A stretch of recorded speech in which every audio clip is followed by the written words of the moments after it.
ہماری اسلامی تاریخ میں رمضان کی 17 تاریخ تھی، اور ہماری تعداد بہت قلیل تھی، بہت تھوڑی تھی، تھوڑے سے تھے، اور جن لوگوں سے ٹکر تھی وہ تعداد میں بہت زیادہ تھی۔ ان کا ملک تھا، ان کے پاس ہتھیار تھے، وسائل تھے، ذرائع تھے، اختیارات تھے۔ ہم بہت کمزور اور تعداد میں تھوڑے، ہمارے پاس سواریاں بھی نہیں تھیں، ہتھیار بھی نہیں تھے، وسائل بھی نہیں تھے، کھانے پینے کی پریشانیاں بھی تھیں، اور آپ کی تعداد اس وقت صرف 313 تھی۔ یاد ہے یہ تاریخ آپ کو؟ 313، اور ان پر حملہ آور جو ہوئے تھے وہ ہزاروں کی تعداد میں تھے۔ محمد صلی اللہ علیہ وسلم 313 کو لے کر بدر کی میدان کی طرف نکلے، اور بدر کے میدان میں آنے کے بعد انہوں نے کسی اور سے بات نہیں کی، سجدریز ہو گئے اللہ کے حضور۔ ابوبکر صدیق فرماتے ہیں کہ ایک چادر اوڑھے ہوئے تھے آپ، اور سجدے میں پڑھ کر آپ رو رہے تھے، پیٹ سے اس طرح آواز آ رہی تھی جیسے ہانڈی پک رہی ہے، گڑ گڑا رہے تھے، رو رہے تھے۔ کبھی سجدے سے سر اٹھاتے تھے، پھر سجدے میں جاتے تھے، چادر کا پلو کبھی گر جاتا تھا، پھر ڈال لیتے تھے۔ بہت رقت طاری ہوئی ابوبکر صدیق پر، تو انہوں نے کہا یا رسول اللہ آپ سر اٹھائیے، اللہ آپ کو اکیلا نہیں چھوڑے گا، بے سہارا نہیں چھوڑے گا۔ اور پھر آپ نے سجدے میں پڑھ کر کہا اے اللہ میری زندگی بھر کی کمائی 313 ہے، مکے میں نے 13 سال بتائے، 1 سال یہاں گزارا، 14 سال میں یہ پر تیار کر کے لایا ہوں، 313 ہے۔ پروردگار اگر یہ ضائع ہو گئے تو پھر تیری بندگی نہیں ہو سکے گی روئے زمین میں، ان کی بڑی قیمت ہے، میری زندگی بھر کی کمائی ہے۔ اللہ نے ان بے سہارا لوگوں کو، جن کے پاس نہ ہتھیار تھے، نہ سواریاں تھیں، نہ کھانے پینے کو تھا، مقابلے میں جو لوگ تھے ان کے پاس سب کچھ تھا،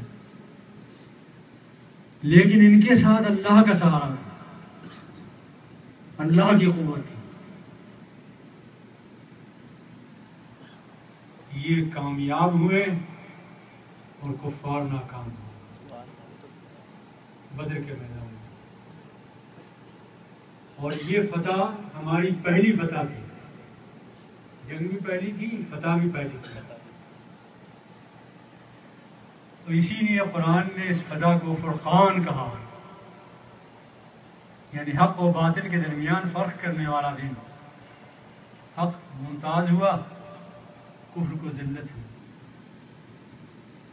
اور اللہ شاہد ہے، اللہ گواہ ہے کہ بدر کے اس میدان میں اگر ہمیں فتح نہ ملتی تو آج آپ یہاں حاضر نہیں ہوتے۔ آپ کی یہاں موجودگی اسی فتح کا نتیجہ ہے، وہ فتح ملی تو آپ ہم یہاں ہیں، دنیا میں پھیلے ہوئے، اور اس وقت جب دنیا پر ہم نظر ڈال رہے ہیں چاروں طرف، تو ایسا محسوس ہو رہا ہے کہ شاید ساری قوتیں مل کر ہمیں ختم کرنے کی فکر کر رہی ہیں، اور یہ بات ہمارے لیے کچھ اجنبی نہیں ہے، اس لیے کہ محمد صلی اللہ علیہ وسلم نے یہ پیشن گوئی کی تھی، فرمایا تھا یوشک الامم ان تداعی علیکم کما تدال رکنت میرا قصدہا، مسلمانوں تم پر ایک وقت وہ آئے گا کہ دنیا کی تمام امتیں مل کر تم پر یلغار کریں گی، جس طرح بھوکے لوگ بھوک کی شدت میں مل کر ٹوٹ پڑتے ہیں دسترخوان پر، تمہیں دسترخوان سمجھ کر ٹوٹ پڑیں گے۔ صحابہ نے کہا یا رسول اللہ کیا یہ نازک وقت اس وقت آئے گا؟ ومن قلت یومئذ نحن، کیا اس زمانے میں ہم تعداد میں تھوڑے ہوں گے؟ تو آپ نے فرمایا لا لیکنکم کثیر، اس زمانے میں تمہاری تعداد کروڑوں میں ہوگی، بہت زیادہ تعداد ہوگی، مگر کثیر کا غصاء السیل، جیسے طوفان میں تنکوں کا اور جھاگ کا وزن ہوتا ہے، ایسی بے وزن تم ہو جاؤ، تمہارا کوئی وزن نہیں۔ طوفان میں جھاگ چھائے ہوئے نظر آتے ہیں، تعداد بہت ہوتی، فگر بہت ہوتی، وزن کوئی نہیں ہوتا۔ دشمنوں کے دلوں سے تمہارا رعب نکل جائے گا، تمہارے دلوں میں وہن پیدا ہو جائے گا۔ صحابہ نے پوچھا یا رسول اللہ وہن کیا چیز ہے؟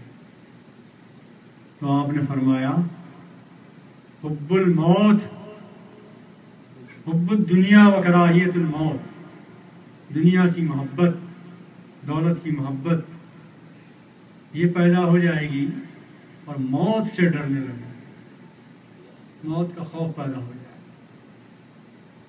اور یاد رکھیے جو قوم جب بھی موت سے ڈری ہے وہ مر گئی، اور جس قوم نے موت سے آنکھ ملائی ہے، موت سے نہیں ڈری ہے، وہ قوم زندہ رہی۔ اس وقت صورتحال یہ ہے کہ تمام دنیا کی قومیں ٹوٹ پڑی ہیں ہم پر مل جل کر، اتحاد کر کے، اور ہمیں مٹانے کی فکر کر رہی ہیں۔ مگر یاد رکھیے کہ سمندر میں آگ لگ سکتی ہے، لیکن اللہ کے رسول کا قول غلط نہیں ہو سکتا۔ سمندر کے پانی میں آگ لگنا ممکن ہے، لیکن رسول کی بات کا غلط ہونا ناممکن ہے۔ آپ نے فرمایا ہے صلی اللہ علیہ وسلم، اور آپ کے واسطے سے جب میں بات کہوں تو دل کی کھڑکیاں کھول لیجیے، اس لیے کہ اگر شک کی کوئی ایک ادنا لہر بھی گزر گئی تو ایمان خطرے میں ہو جائے۔ آپ نے فرمایا مسلمانوں گھبرانے کی بات نہیں ہے، آنے والا ہے دور بھی کہ روئے زمین کے جس چپے پر سورج چمکا ہے وہاں کوئی کچا پکا گھر ایسا نہیں رہے گا جہاں میرا کلمہ نہ پہنچے۔ اور یہ وہی دور ہے کہ اللہ کے رسول کا کلمہ ہر ہر گھر پہنچ گیا، جہاں ہم نہیں پہنچا سکتے تھے، وسائل نہیں تھے، ذرائع نہیں تھے، تو اللہ تعالیٰ نے ایسے اسباب پیدا کیے۔ کسی سے کہا کہ فلاں سازش کرو، کسی سے کہا اپنی عمارت گرا لو، اور اس کے بعد یہود و نصارہ کی ٹی وی سے کہا، میڈیا سے کہا کہ ہمارے بندوں کا تعارف کراؤ، یہ بہت کمزور ہے، ان کے پاس وسائل نہیں۔ شب و روز انہوں نے ہمارا تعارف کرایا، اپنا ذکر اتنا نہیں کیا جتنا ہمارا کیا۔ کبھی عیسیٰ علیہ السلام کا تذکرہ بھی اتنا نہیں کیا جتنا ہمارا تذکرہ کیا، مگر ذرا غلط کیا۔ اور یہ بھی ہماری تاریخ کی کوئی نئی بات نہیں ہے۔ محمد صلی اللہ علیہ وسلم جب نبوت آپ کو ملی تو نبوت کے پہلے سال 3 آدمی تھے اسلام میں، صرف 3۔ حج کا زمانہ آیا، 3 میں بھی ایک بچہ ہی تھا 13 سال کا۔ حج کا زمانہ آیا، تمام حجاز سے، عرب سے لوگ حج کے لیے آئے، مختلف قبیلوں کے قبیلے، ان کے خیمے الگ الگ جگہ لگے، کسی کا قبیلہ یہاں، کسی کا خیمہ یہاں، کسی کا خیمہ وہاں، خیمے ہی خیمے لگ گئے۔ محمد صلی اللہ علیہ وسلم اکیلے تھے یا 3 تھے، 3 میں بھی ایک بچہ تھا۔ یہ ممکن نہیں تھا کہ ایک ایک خیمے میں پہنچتے اور اپنا تعارف کراتے، ممکن نہیں تھا۔ اور جانے کون دیتا؟ جان کے دشمن تھے سب۔ تو اللہ تعالیٰ نے مشرکین کے سرداروں کو آرڈر دیا، ابو جہل کو، ابو سفیان کو، عتبہ کو، معید کو، ابو معید کو، ان کو آرڈر دیا کہ تم جاؤ اور ایک ایک خیمے میں میرے رسول کا تعارف کراؤ۔ چنانچہ یہ مشرکین کے سردار ایک ایک خیمے میں پہنچے اور کہا بھائیو تم سے ضروری بات کرنی ہے، یہاں ایک شخص نے نبوت کا دعویٰ کیا ہے، اس کا کلام نہ سننا، وہ جادو کا کلام ہے، سنو گے بدل جاؤ گے۔ اور پھر یہ قبیلے جب حج کر کے واپس گئے تو پورے عرب میں چرچا ہو گیا کہ مکے میں ایک نبی تشریف لائے، اس لیے کہ انہوں نے جا کے پہنچا دیا۔ تو اللہ تعالیٰ انتظامات اس طرح کرتا ہے، غیب سے انتظامات اس طرح کرتا ہے۔ ہم تو سمجھتے ہیں کہ شاید ہمارے حق میں اچھا نہیں ہو رہا ہے، لیکن اس میں خیر ہوتی ہے۔ اور آپ کی آئیڈینٹی اور شناخت جو یہاں پیدا ہوئی ہے یہ ان واقعات کے بعد ہی ہوئی، ورنہ کسی کے چہرے پر داڑھی بھی تھی، کسی نے اسکارف بھی لیا تھا، مگر یہ سوچتے تھے یہ بھی رہنے والے یہاں کے لوگ ہیں، یہ نہیں معلوم تھا کہ یہ مسلمان ہیں، ان کا دین ہے۔ یہ شناخت اس وقت ہوئی ہماری، پہچانے جانے لگے ہم۔ اور جب انہوں نے سکھوں نے بتایا کہ ہم مسلمان نہیں ہیں بھائی، داڑھی کی وجہ سے مت سمجھو، تو پہچان ہوئی، معلوم ہوا کہ بھائی مسلمان ایک دین کو ماننے والے کو کہتے ہیں، بالوں کا نام نہیں ہے، دین کا نام ہے۔ تو دھیرے دھیرے یہ تعارف ہمارا ہوا۔ تو اللہ تعالیٰ خیر سے ایسے حالات پیدا کرتا ہے کہ بظاہر معلوم ہوتا ہے کہ اس میں تباہی ہے، بربادی ہے، خرابی ہے، لیکن اسی میں خیر ہوتی ہے۔ آپ کو ذرا ذہن کو یہ جو میں نے باتیں آپ کو سنائی جنگ کی، تھوڑی سی تفریح کی بات سناؤں، شرح صدر کی۔ ایک بادشاہ تھا، اس کا ایک وزیر تھا۔ وزیر کی یہ عادت تھی کہ وہ ہر بات میں یہ کہتا تھا اسی میں خیر ہوگی، اسی میں خیر ہوگی۔ ایک دن بادشاہ سلامت دربار میں آئے اور ان کی انگلی میں پٹی بندھی ہوئی تھی۔ وزیر نے پوچھا حضور کیا ہو گیا؟ کہا کیا پوچھتے ہو کیا ہو گیا؟ پورا انگوٹھا کٹ کے گر گیا۔ وزیر نے کہا اسی میں خیر ہوگی۔ بادشاہ کو بہت غصہ آیا کہ میرا تو پورا انگوٹھا اڑ گیا اور یہ کہہ رہا خیر ہوگی۔ بہت غصے میں سزا دی اس کو اور جیل بھیج دی۔ وہ وزیر 3-4 سال جیل میں رہا، بیچارہ سختیاں جھیلتا رہا۔ بادشاہ سلامت کا یہ ہوا کہ شکار کو نکل گئے۔ شکار کو نکلے، ایک ہرن کے پیچھے دوڑتے دوڑتے بہت آگے نکل گئے۔ جنگلیوں نے ان کو پکڑ لیا، پکڑ کے ایک کمرے میں بند کر دیا، اور یہ طے ہوا کہ کل ایک بت پر ایک آدمی کو ذبح کرنا، بھیٹ چڑھانا ہے، اس سے بہتر کون ملے گا؟ خوبصورت نوجوان ہے۔ اس بادشاہ کے ذبح کرنے کا بت پر بیش چڑھانے کا فیصلہ ہو گیا۔ اب پتہ نہیں رات کو نیند نہیں آئی بادشاہ کو کہ نہیں آئی، رات گزر گئی۔ صبح کو ان مشرکین کا مہنت پروہت آیا اور اس نے نکالا اس کو، طے ہو گیا تھا کہ اس کو ذبح کیا جائے گا۔ چنانچہ بت خانے میں لے گئے، وہاں ذبح کرنا تھا۔ وہاں جب لے جا گئے، کپڑے وپڑے اس کے اتارنا شروع کیے، ذبح کرنے کا ارادہ کیا، تو اس نے مہنت نے اعلان کیا، پنڈت نے، کہ اس کی تو قربانی جائز نہیں ہے، اس کا تو انگوٹھا نہیں ہے، قربانی نہیں ہو سکتی اس کی۔ تو لوگوں نے مار مور کے نکال دیا کہ بھائی تو اس لائق بنے کہ قربانی ہو سکے تھی۔ وہ بیچارہ باہر چلا گیا اپنے گھر۔ گھر جانے کے بعد 2-3 دن تو اسے ہوش نہیں رہا، اس کے بعد ہوش آیا تو دربار میں آئے۔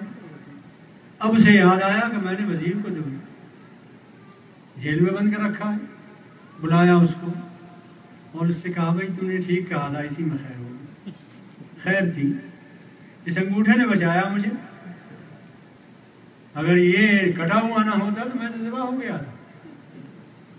بہت معافی مانگی وزیر سے، بہت معافی مانگی کہ میں نے تمہیں 5 سال جیل میں رکھا، بہت ستایا، بہت پریشان کیا، بہت غلطی ہوئی، خدا کے لیے معاف کر۔ وزیر نے کہا بادشاہ سلامت، زیادہ معافی مانگنے کی ضرورت نہیں ہے، اس میں بھی خیر تھی کہ میں جیل میں تھا۔ اگر میں جیل میں نہ ہوتا تو آپ کے ساتھ ہوتا،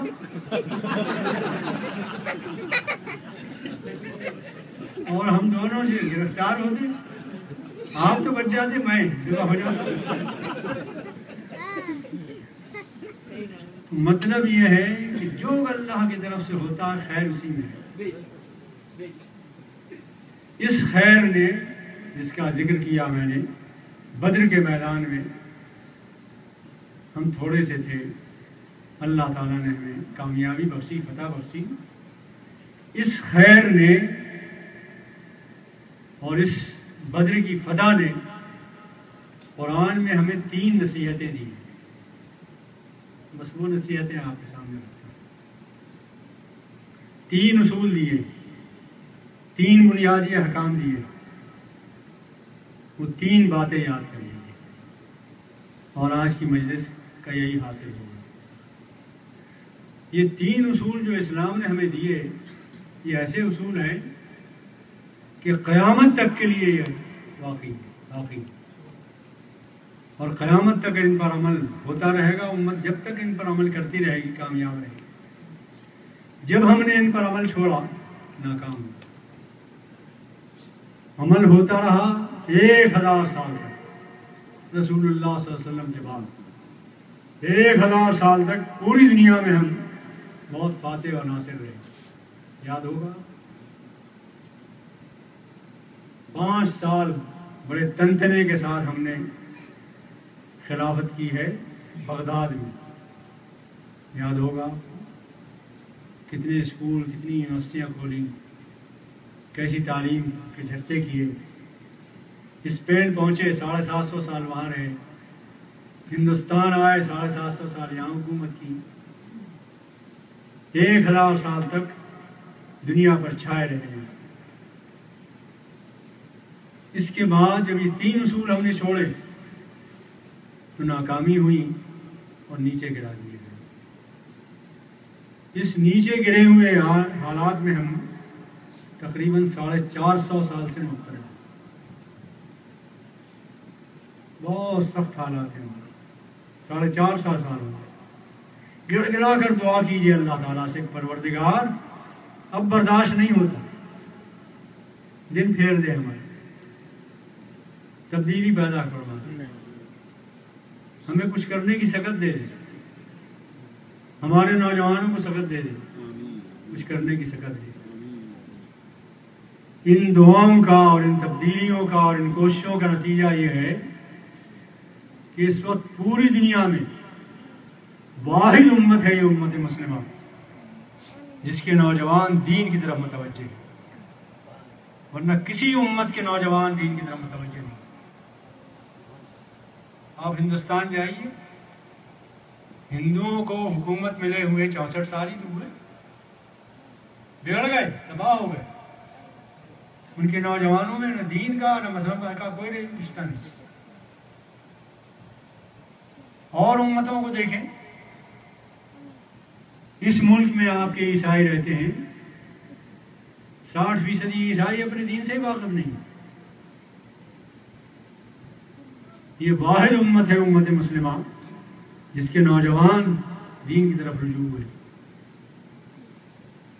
اور آپ ہمارے بچپن میں تو بوڑھے لوگ مسجدوں میں آتے تھے، سینٹروں میں آتے تھے، تحریکیں چلتی تھیں یا اسلام کے کام ہوتے تھے، بوڑھے لوگ کرتے تھے. اس وقت دنیا میں جتنی تحریکیں چل رہی ہیں اسلامی حیا کی، سب نوجوانوں کی نسل. اور نوجوان نسل صرف مرد ہی نہیں، لڑکے ہی نہیں ہیں، لڑکیاں اس کار کی جنگ لڑ رہی ہیں. ابھی 4-6 مہینے 7 مہینے پہلے میں ڈنمارک میں تھا، اوسلو، ناروے، سویڈن، ان حصوں میں تھا میں. تو اوسلو میں میری ایک جگہ تقریر تھی. وہاں لڑکیوں نے، کالج کی لڑکیوں نے کہا کہ ہم آپ سے ملنا چاہتے ہیں اور پروگرام رکھنا چاہتے ہیں. تو مولانا محبوب الرحمان صاحب وہاں انچارج ہیں، انہوں نے یہ بات ہمیں پہنچائی. نے کہا رکھ لیجیے پروگرام. 400 نوجوان لڑکیاں اسلامی تحریک سے وابستہ وہاں آئیں. انہوں نے اجتماع کیا، ہماری تقریر سنی، سوالات کیے، اور ایک جذبہ تھا ان میں اسلام کے. یہ نوجوان نسل میں جذبہ کسی امت میں نہیں، سب مردہ پڑے ہیں. یہ صرف مسلمانوں میں، امت مسلمہ میں. اور یہ سائن ہے اس بات کا کہ انشاءاللہ یہ امت، اس کا پھر وقت آ رہا، پھر اٹھیں گے یہ انشاءاللہ. اور بہت زیادہ دن بھی تو نہیں ہوئے، گھبراہٹ کی کیا بات ہے. 1857 میں غدر ہوا، یاد ہے نا؟ 1857 میں. اور 1858 میں شاہ ظفر کو قید کیا انگریزوں نے اور بھیجا رنگون اور ان کی بیوی کو. 1858 1958 تک 100 سال ہوئے، اور باقی لگا لیں 53-54 سال ہو گئے. 150 پونے 200 سال کی بات ہے. پونے 200 سال میں کیوں پریشان ہو رہے ہیں؟ پونے 200 سال تو لال قلعے پر، پونے 200 سال پہلے لال قلعے پر آبی کا جھنڈا لگا رہا. پونے 200 سال ہی ہوئے جنت کو، جھنڈا اترے ہوئے. تو گھبرانے کی کوئی بات نہیں ہے. امتوں پر وقت آتا ہے، بنتے ہوئے صدیاں لگتی ہیں، لیکن یہاں تو انشاءاللہ. پھر سوچئے کہ اس ملک میں آپ آئے ہیں، اس ملک میں آئے ہوئے بھی آپ کو کتنی مدت ہوئی؟ زیادہ سے زیادہ 60 سال. یہی تو عمر ہے آپ کی، امریکن عمر 60 سال ہوئے. لیکن اس 60 سال میں اسلام کی دعوت، اسلام کا تعارف، خدمت خلق کا اتنا کام ہوا ہے کہ پچھلی صدیوں میں نہیں ہوا. اس ملک میں اتنا کام ہوا. یہی آپ کا جو ایریا ہے نیو جرسی کا، کئی مسجدیں تھیں آج سے 30 سال پہلے، اور اب کیا حال ہے؟ نیو یارک میں سن 79 میں 2.5 مسجدیں تھیں، اور آج پونے 300 ہے الحمدللہ، اور آباد ہیں سب. ابھی لانگ آئیلینڈ میں گیا تھا تو میں سمجھا کہ 17ویں مسجد بن رہی ہے، سمین والی، ڈاکٹر سمین. وہاں پتہ چلا کہ یہ 23ویں مسجد ہے. لانگ آئیلینڈ جو ذرا سی جگہ ہے اس میں 23ویں مسجد بن رہی ہے. مسلح الگ ہیں، اللہ کا شکر ہے. مایوس نہ ہو ان سے رہبر فرزانہ، کم کوش تو ہے لیکن بے ذوق نہیں رہی.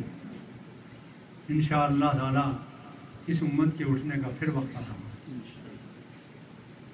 وہ 3 اصول جو میں نے عرض کیے ان کو عرض کرتا ہوں، پہلا اصول یہ ہے کہ اے مسلمانوں، خالی ایمان کا دعویٰ کافی نہیں۔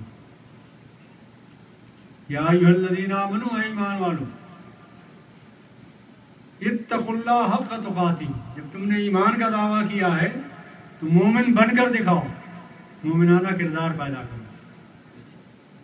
یہ پہلا آرڈر ہے، پہلا اصول ہے کہ جب ہم مومن ہوئے ہیں تو پھر مومن نظر آئیں، اپنے عمل سے، اپنے قول سے، اپنی ایکٹیویٹیز سے، اپنے امانت و دیانت سے، اپنے کاروبار سے، اپنی محنتوں سے، اپنے ذرائع سے، وسائل سے، ہر چیز سے مومن نظر آئیں۔ اور اگر مومن نظر آنے لگے تو کشش پیدا ہو جائے گی شخصیتوں میں، لوگ ایمان لانے لگے۔ اور یہی کا تو واقعہ ہے نا، ایک نوجوان نے گھر بدلا تھا، اس کا دوست ایک انگریز تھا، اس نے دن بھر اس کے ساتھ محنت کی، انگریز نے گھر بدلا، یہ مسلمان اس کا دوست تھا، اس نے اس کا ساتھ دیا، گھر منہ کرانے میں، سامان اٹھانے میں، سب پورے دن ساتھ رہا۔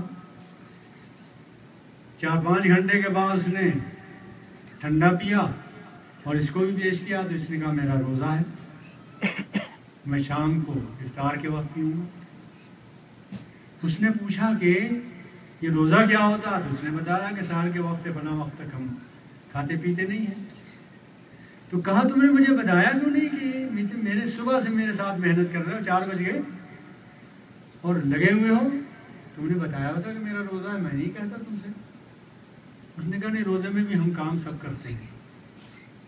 شام کو جب اس نے روزہ افطارا تو اس انگریز نے بھی اس کے ساتھ افطارا اور یہ کہا آج کے بعد سے میں بھی روزہ رکھوں گا۔ کردار اثر کرتا ہے، کریکٹر اثر کرتا ہے۔ 3 باتیں ذہن میں رکھیے۔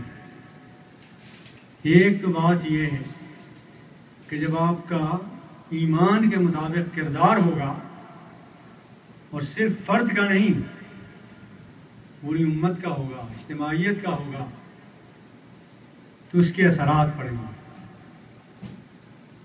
اور اگر کردار نہ ہوا تو پھر آپ کو دھاڑے مار مار کر رونے کی بات ہے کہ آپ اسلام کی نمائندگی کرتے ہوئے، مسلمان ہوتے ہوئے، اسلام کی راہ میں لوگ رکاوٹ بنیں گے، اسلام کی طرف لوگ دیکھ کر آپ کو نہیں آئیں گے۔ آئیں گے کب؟ جب آپ کے کردار میں کشش ہوگی، کردار آپ کا ٹھیک ٹھاک ہوگا۔ ایک وائٹ امریکن پہنچ گیا کویت، سچا واقعہ ہے، مجھے ایک ڈاکٹر نے سنایا کہ یہاں ایک انگریز آیا تھا، اس نے نماز پڑھی، لمبا چوڑا انگریز تھا، نماز پڑھی، نماز پڑھنے کے بعد وہاں کے مسلمانوں نے اس سے کہا کہ آپ کیسے مسلمان ہوئے تھے، کیوں ہوئے تھے، کیا دیکھ کر ہوئے تھے، کیا پڑھ کر ہوئے تھے، نماز کے بعد ہمیں بتائیے گا۔ انہوں نے کہا ٹھیک ہے، آپ سنتیں پڑھ لیں، میں بتاؤں گا۔ تو جب لوگ سنتوں سے فارغ ہو گئے، بیٹھ گئے سننے کے لیے، تو انگریز کھڑا ہوا اور اس نے کہا بھائیو، اللہ کا شکر ہے، احسان ہے کہ میں کویت آنے سے پہلے مسلمان ہو گیا تھا۔ پتہ نہیں آپ لوگوں کو دیکھ کر ہوتا کہ نہ ہوتا۔ تو حالات اگر، کردار اگر نہ ہو تو ہم مسلمان ہونے کے باوجود